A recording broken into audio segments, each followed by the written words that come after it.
लाल की जय, श्री राधा लाल की जय, श्री भगवद गीता ग्रंथ की जय, श्री निताय गौर हरि बोल।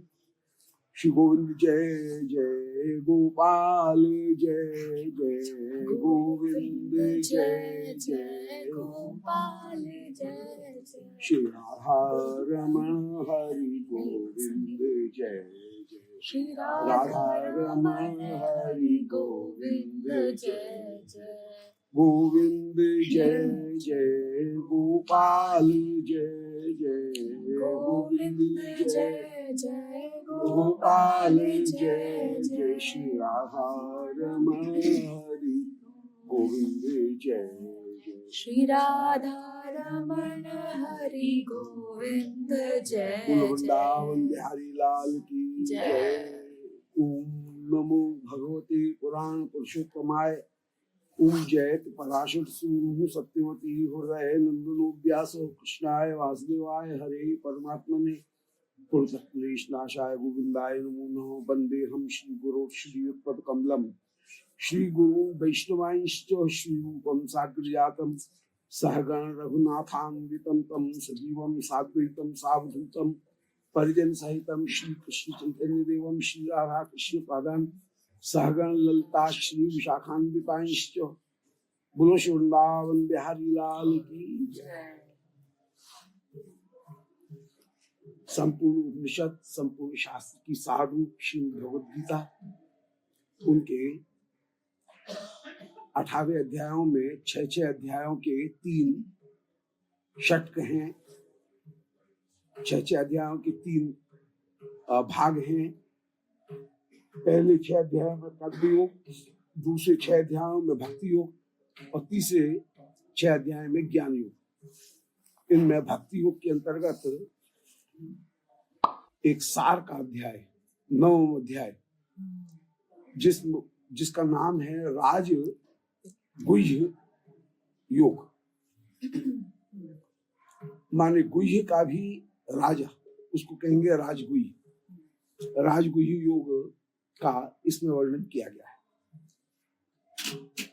तो राज विद्या राजगुह्य माने विद्याओं का राजा और गोपनीय जो भगवत भक्ति है उसका राजा, माने भगवत भक्ति का सार इस अध्याय में विशेष रूप से निरूपण किया गया है।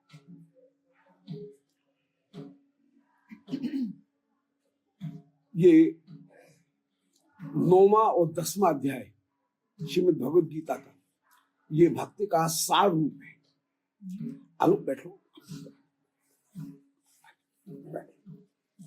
ये भक्ति का सार रूप अध्याय होकर के विराजमान है। 9वें और 10वें 2 अध्याय ये विशेष रूप से सार रूप होकर के विराजमान। जैसे द्वितीय और तृतीय जो अध्याय जो थे वे कहीं मोक्षोपयोगी ज्ञान के गुह्य रूप हैं, ऐसे ही भक्ति रूप ज्ञान के गुह्य रूप ये 9वां और 10वां जो अध्याय है ये सारभूत होकर के विराजमान है। इसमें 9वें में शुद्ध भक्ति का विशेष रूप से लक्षण यहाँ 9वें अध्याय में वर्णन किया जाएगा। श्री ठाकुर जी कह रहे हैं कि इदम तो ते गुह्यतमम प्रवक्ष्यामि अनुसूये में ज्ञानम विज्ञान सहितम यद गत्वा मोक्ष से शोभात।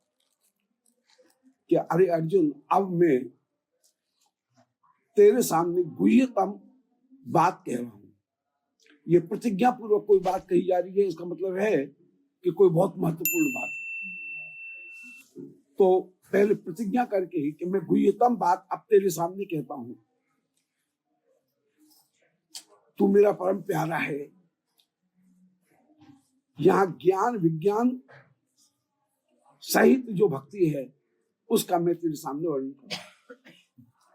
ज्ञान का तात्पर्य है मैं सबके भीतर विद्यमान हूं, ये हो गया ज्ञान। सब में एक वस्तुओं का भेद में एक वस्तु का दर्शन करना, इसको कहते हैं ज्ञान। एक ही वस्तु सब में व्याप्त होकर के विराजमान है।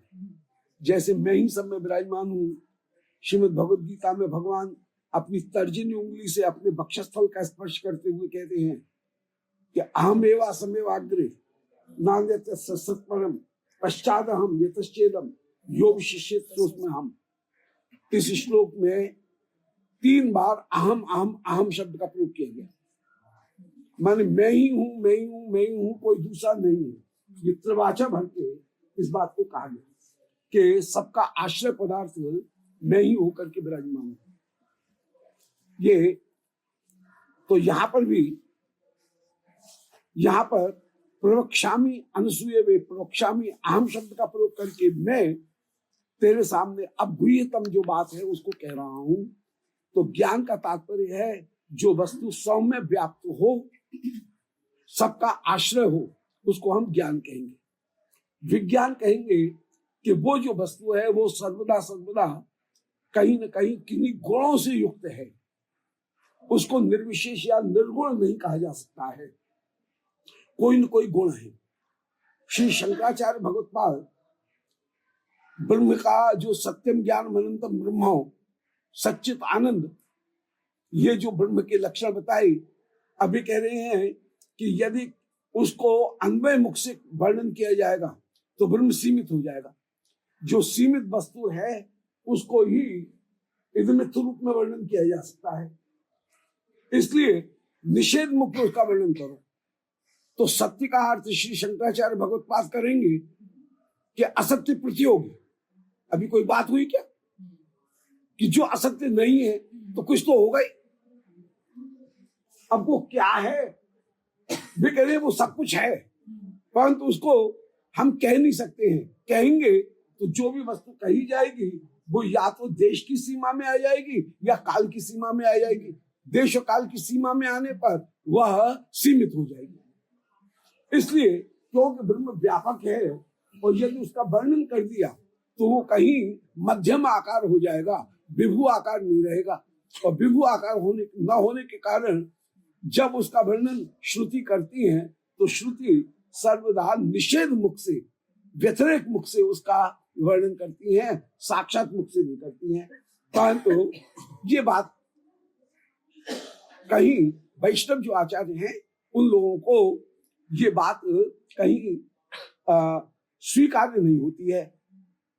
माने शंकराचार्य जी मान रहे हैं कि माने वो परतत्व है, परंतु उसका मुंह से वर्णन करने पर वो कहीं देश काल की, टाइम और प्लेस की जो रेल्म है उसमें नहीं आ जाए, उसकी सीमा में नहीं आ जाए, इसलिए वे उसका निषेध मुख में वर्णन करते हैं।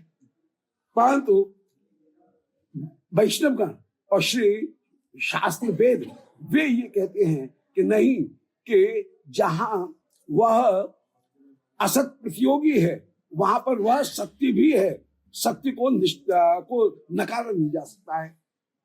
ऐसे ज्ञान का अर्थ शंकराचार्य भगवत्पाद करेंगे कि अज्ञान प्रतियोगी, माने अज्ञान से उल्टा, अज्ञान उसमें नहीं है परंतु कुछ तो है।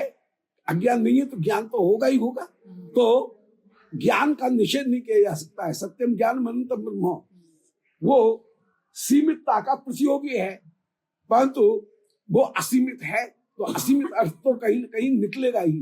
तो घट्टकुट्याम प्रभातः, इस न्याय से माने कोई व्यक्ति ये विचार करके चला कि 6 बजे पर चुंगी के नाके के ऊपर आ जाते हैं वसूली करने वाले, इसलिए अपन जल्दी निकलो और 6 बजे के पहले जो घाटी है उसको पार कर लेंगे, घट्टकुट्टी को, चेक पोस्ट को पार कर लेंगे। परंतु हुआ ये कि जैसे ही भी जल्दी चले पर तो देर तो हो ही गई, तो जैसे ही सूर्य निकला वहां पर ठीक चेक पोस्ट के ऊपर ही वो सूर्य निकल आया और वहां पर तुरंत पकड़े गए। तो वो ऐसी बात होती है, इसको कहते हैं संस्कृत में घट्टकुट्याम प्रभातः, कि जिससे बचने के लिए चले वही मिल जाए, वही सामने आ जाए। तो शंकराचार्य जी को भी कहीं न कहीं ये मानना ही पड़ेगा कि वो पदार्थ निषेध नहीं। शंकराचार्य जी की एक बहुत बड़ी विशेषता है कि उन्होंने जो बौद्ध मत का शून्य था उस शून्य को सर्वात्मा बना दिया। माने 3 में से 2 गए, 1 बचा, 1 में से 1 गया, 0 बची, 0 में से 0 गया, कुछ नहीं बचा। परंतु शंकराचार्य जी कह देंगे नहीं, कुछ नहीं, सब कुछ बच गया। वो 0 जो है वो अभाव का वाचक नहीं है, वह भाव का है। तो बौद्धों का जो अभाव था, श्री शंकराचार्य ने उसको सर्वात्मा बना करके प्रस्तुत कर दिया। अब वो जो सर्वात्मा है, क्योंकि यदि 0 में किसी का भाग दोगे तो इन्फिनिट हो जाएगा, वो गणित की दृष्टि से भी वो अनंत हो जाएगा। तो जो परतत्व है वो परतत्व सर्व का वाचक है, 0 सर्व का वाचक है, वह सर्वात्मा का वाचक होकर के विराजमान है, वह कहीं अभाव का वाचक नहीं है। तो बौद्ध, श्री भगवान बुद्ध और उनने जो मत दिया उसमें तो मध्यम प्रतिपदा, मध्यमा प्रतिपदा या क्षणिक विज्ञानवाद, माने एक क्षण के लिए 0 से कोई वस्तु आई, एक क्षण के लिए अस्तित्व में आई, 0 में मिल गई। प्रत्येक वस्तु हम कह रहे हैं कि हम उसी नदी में स्नान करने के लिए नित्य जाते हैं, गलत। हमने कल जिस नदी में पैर रखा था, न जाने कितना क्यूसेक पानी बह गया। प्रत्येक क्षण नई नई नदी आ रही है। हम कह रहे हैं ये अखंड दीपक है, परंतु गलत।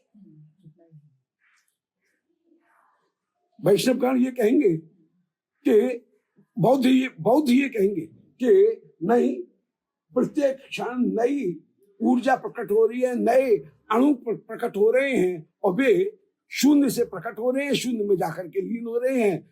हम अखंड दीपक नहीं कह सकते हैं। हम कह रहे हैं ये दीपक अखंड है, नहीं, वह एक क्रम प्रवाह से निरंतर उसमें ऊर्जा उत्पन्न हो रही है और ऊर्जा समाप्त होती हुई चली जा रही है। तो बौद्धों का जो मत था वह था 0 से उत्पन्न होना, एक क्षण के लिए चमकना और दूसरे क्षण फिर 0 में समाप्त हो जाना। परंतु श्री शंकराचार्य भगवत्पाद ने इस मत को नहीं माना और 0 का अर्थ अभाव न मान करके उनने 0 का अर्थ सर्वात्मा माना कि सबका आश्रय होकर के वो विराजमान है।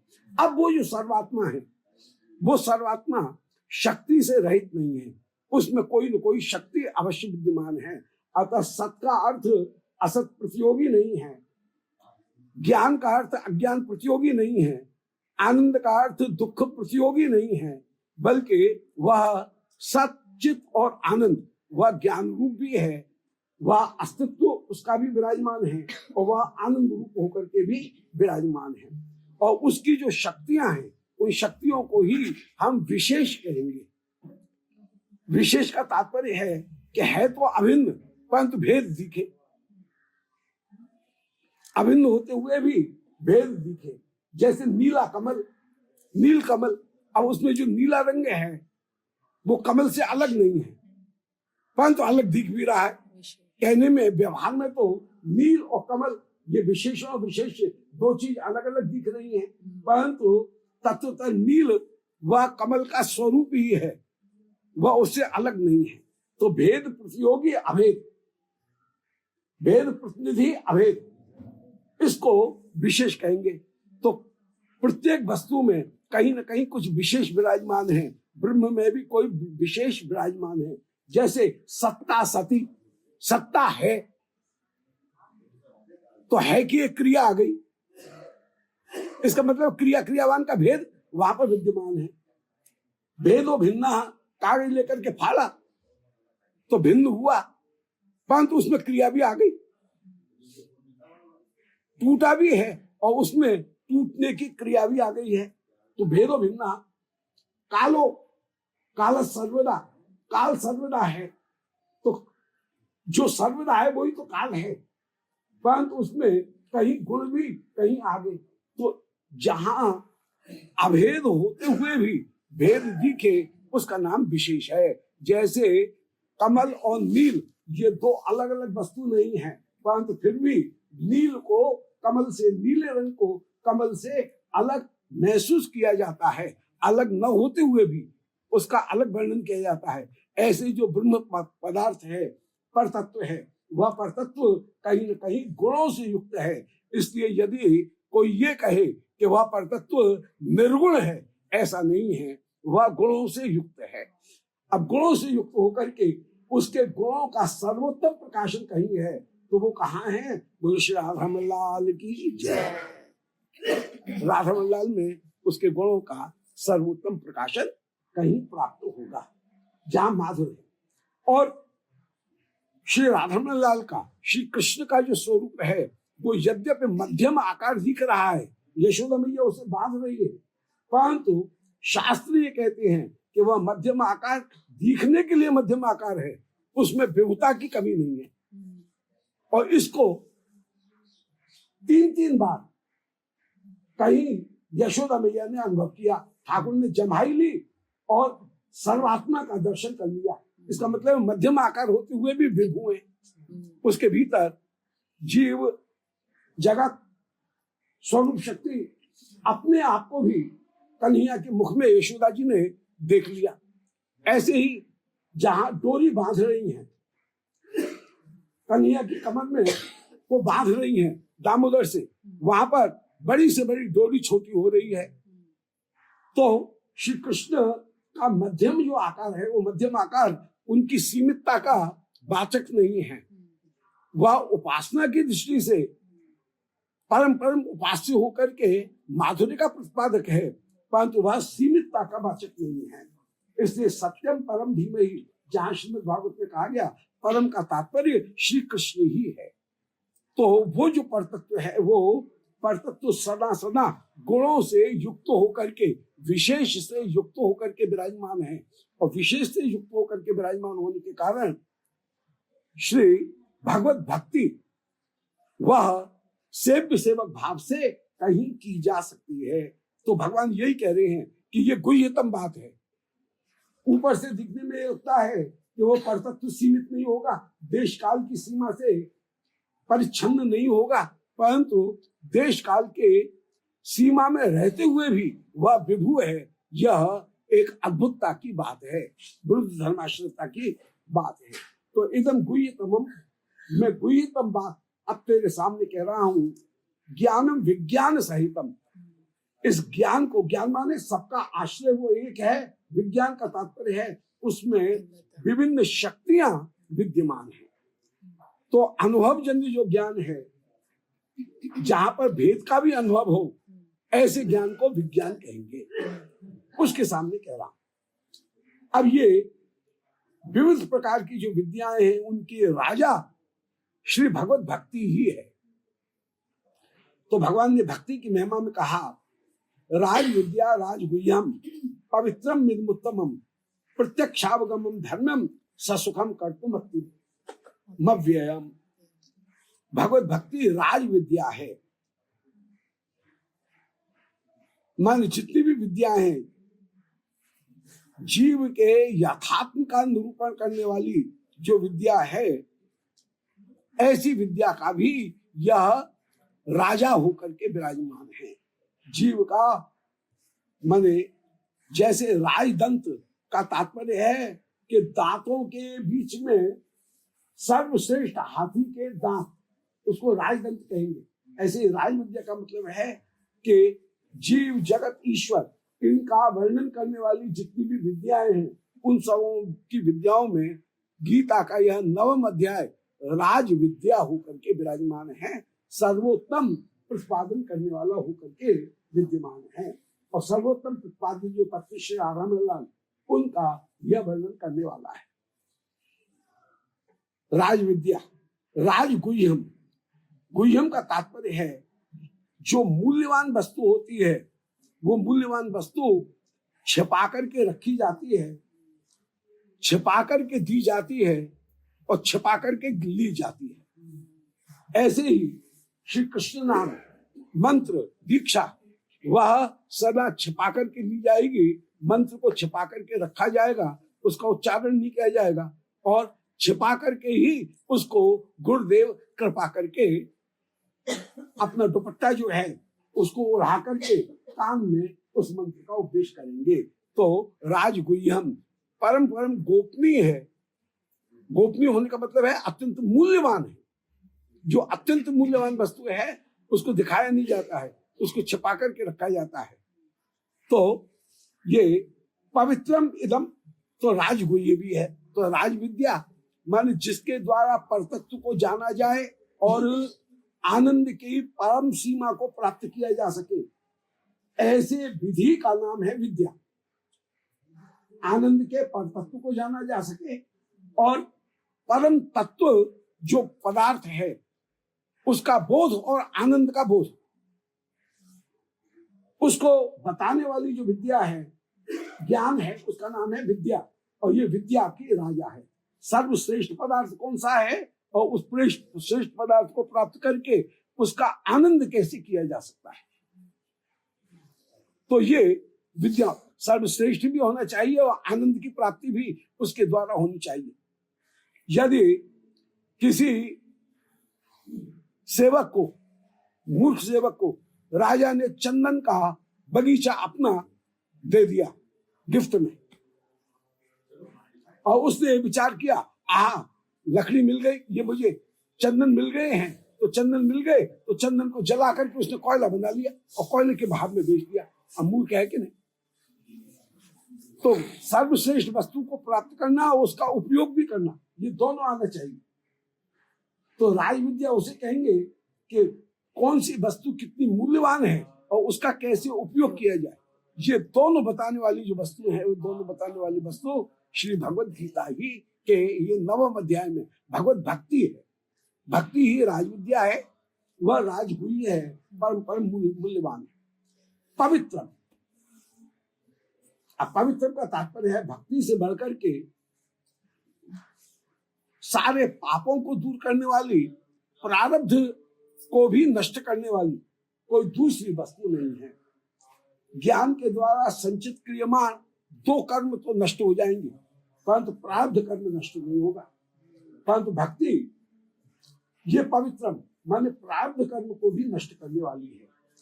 केवल पाप का ही नाश करने वाली नहीं है, पाप की वासना का भी नाश करने वाली है। पवित्र भक्ति के बराबर पवित्र करने वाली कोई दूसरी वस्तु नहीं। माने पाप की वासना भी समाप्त होगी, पाप भी। कर्म कांड करने से, प्रायश्चित करने से केवल पाप की टहनी काटी जाएगी। किसी बबूल कांटेदार जो झाड़ी है, कांच कैंची लेकर उसकी टहनी काट दी जाएगी और फिर से उग आएंगी।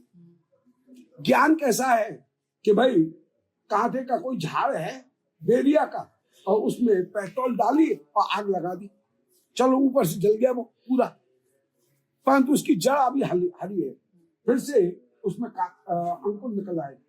इसलिए ज्ञान भी पूरा पवित्र नहीं है। पूरी पवित्र वस्तु जो पाप की वासना भी दूर करे, ऐसी कोई वस्तु है तो वो वस्तु भगवत भक्ति है। तो राज विद्या हो गया, राजगुह्यम हो गया। विद्या का तात्पर्य है सर्वश्रेष्ठ वस्तु और उसका उपयोग दोनों जानना। राजगुह्यम का तात्पर्य है कि परम गोपनीय है, छिपा करके ही रखने वाली वो वस्तु है और उससे ज्यादा मूल्यवान और कोई दूसरी वस्तु नहीं। पवित्रम माने पापों को दूर करने वाली है, पाप की वासना को भी दूर करने वाली है, संचित क्रियमान और प्रारब्ध तीनों कर्मों को दूर करने वाली है। इससे बढ़कर के और पवित्र कोई दूसरी भगवत भक्ति नहीं हो, भक्ति के अतिरिक्त कोई अन्य वस्तु नहीं हो सकती है। पवित्रम इदम माने ये भक्ति, मेरी जो भक्ति है वो ही सर्वश्रेष्ठ है। इदम कहने का तात्पर्य है कि अन्य किसी देवी देवता की भक्ति, चौराहे तिराहे पीपल बड़, इनकी भक्ति श्रेष्ठ नहीं है। इदम माने मेरा आश्रय लेकर के जो भक्ति की गई है वही प्रधान होकर के विराजमान है। तो पवित्र माने पर्ण शतभेदन न्याय से भक्ति चित्त को विशुद्ध रूप से पवित्र कर देती है, पाप की वासनाओं को काट देती है। जैसे 100 पत्तों का पान के पत्ते हैं, 100 उनकी गड्डी है। अब सुई से भेद किया जाए तो लगता है एक एफर्ट में पूरी पार हो गई। क्रम है उसमें, ऐसा नहीं है पहला पत्ता पहले छदा होगा, फिर इसके बाद में दूसरा, फिर तीसरा, परंतु इतना जल्दी होता है कि उसमें क्रम की प्राप्ति नहीं होती है। ऐसे ही भक्ति में भी क्रम तो होगा कि पहले कई बड़े पाप दूर होंगे, फिर थोड़े पाप होंगे, फिर पाप की वासना दूर होंगी, फिर संस्कार भी दूर होंगे। तो एक क्रम तो है, परंतु वो क्रम इतना शीघ्र है, इसको कहते हैं शतपत्र भेद न्याय। 100 पान के पत्तों का जो बंच है उसको सुई से भेदा जाए, उसमें क्रम है, परंतु क्रम होते हुए भी एक एफर्ट में ही, एक प्रयास में ही पूरा पूरा पत्ता भेदी जाता है। तो ये पवित्रम का मतलब है कि पाप की निवृत्ति करने में शतपत्र भेद न्याय का क्रम रहता है, परंतु फिर भी जल्दी से जल्दी हो जाता है। एक एफर्ट में ही सारे जो जितने भी पाप हैं वे सब पाप कहीं दूर हो जाएंगे और चित्त जो है उसका प्यूरिफिकेशन बहुत जल्दी शीघ्रता के साथ में एक काल में ही सब कुछ हो जाएगा। तो पवित्र माने ये भक्ति। प्रत्यक्षावगम का तात्पर्य है कि यह भगवत भक्ति प्रत्यक्ष अनुभव की वस्तु है। भक्ति परेशान भवो विरक्ति अन्यत्र चैषत्र के एक काल। भक्ति की ये है 3 विशेषता के परेश, अनुभव, वैराग्य और श्री कृष्ण माधुर्य का आस्वादन। ये तीनों भक्ति में एक काल में हो जाता है। जैसे तुष्टि पुष्टि क्षुद पायो न घासम, तो भक्ति परेशान, भक्ति माने श्री ठाकुर का प्रेम की प्राप्ति, परेश अनुभव माने माधुर्य का अनुभव, और संसार से वैराग्य, ये तीनों एक काल में हो जाते हैं। जैसे प्रपद्य मानस से यथास्थ पश्यु तुष्टि पुष्टि क्षुद पायो न घासम। भूख लग रही है, हाथ पैर नीचे गिरे जा रहे हैं, भूख के मारे खड़ा नहीं हुआ जा रहा है, परंतु भोजन की थाली सामने आई, तुष्टि, इतने में ही संतोष आ जाए मन में। प्रत्येक कौर खाने के साथ में शरीर में जैसे कल आता हुआ चला जाए, दम आती हुई चली जाए, पुष्टि और भूख की निवृत्ति। प्रत्येक कौर के साथ में भूख की निवृत्ति हो जाती है। ऐसे ही भक्ति के द्वारा क्रम है, तुष्टि पुष्टि क्षुधानुवृत्ति। ये क्रम तीनों के तीनों हैं। कृष्ण माधुर्य का आस्वादन, भक्ति का पोषण और अन्य विषयों से निवृत्ति, ये तीनों के तीनों वैसे ही हो जाते हैं जैसे अनुघासम। प्रत्येक कौर के साथ में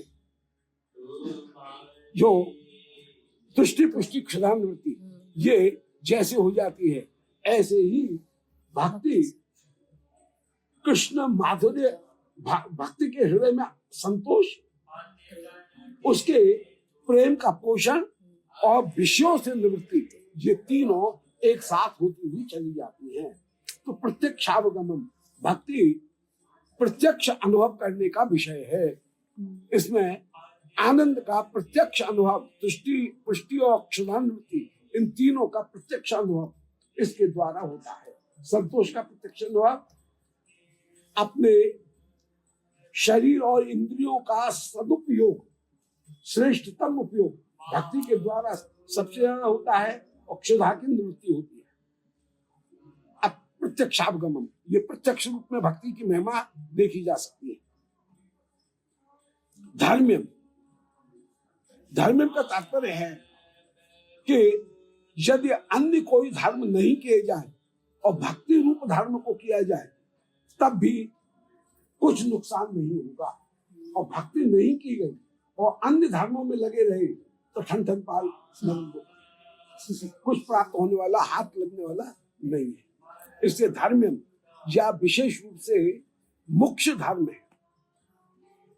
ससुखम कर्तुम इच्छति अव्ययम, ससुखम कर्तुम, इस भक्ति को सुखपूर्वक किया जा सकता है। अन्य में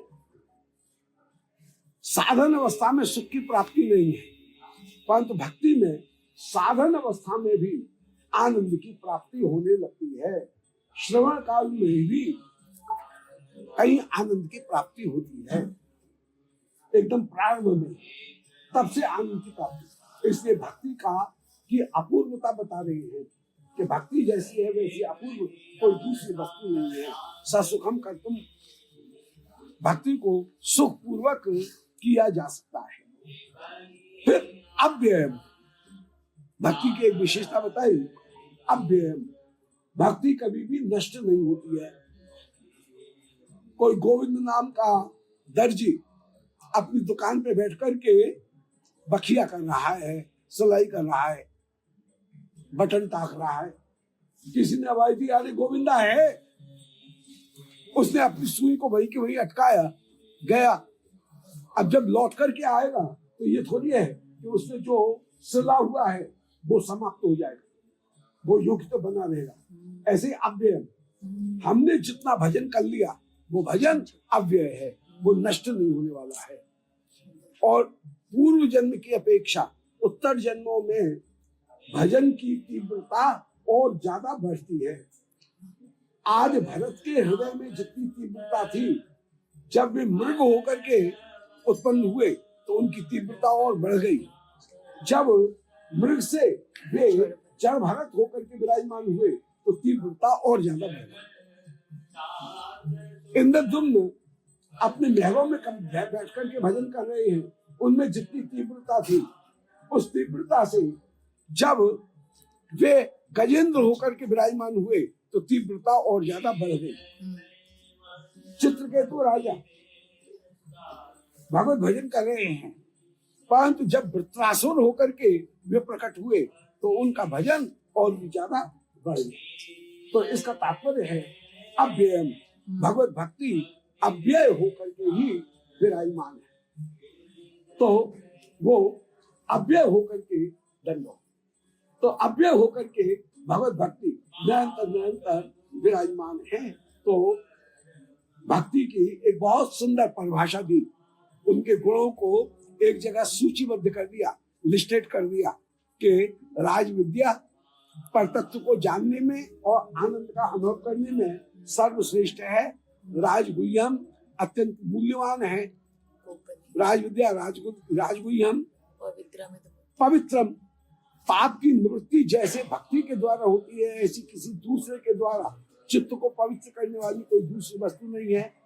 इदम मानिए कृष्ण भक्ति ही सर्वश्रेष्ठ है, उत्तमम, ये सर्वश्रेष्ठ होकर के विराजमान है। प्रत्यक्षावगमन, प्रत्यक्ष में इसका आस्वादन प्राप्त किया जा सकता है। धर्म्यम, ये सबसे बड़ा धर्म करने योग्य है। सत्संग इसको सुखपूर्वक किया जा सकता है। ऐसी भक्ति की महिमा का ठाकुर ने गायन किया। अब इसी भक्ति योग का आगे बढ़े। वृंदावन हरि लाल की जय।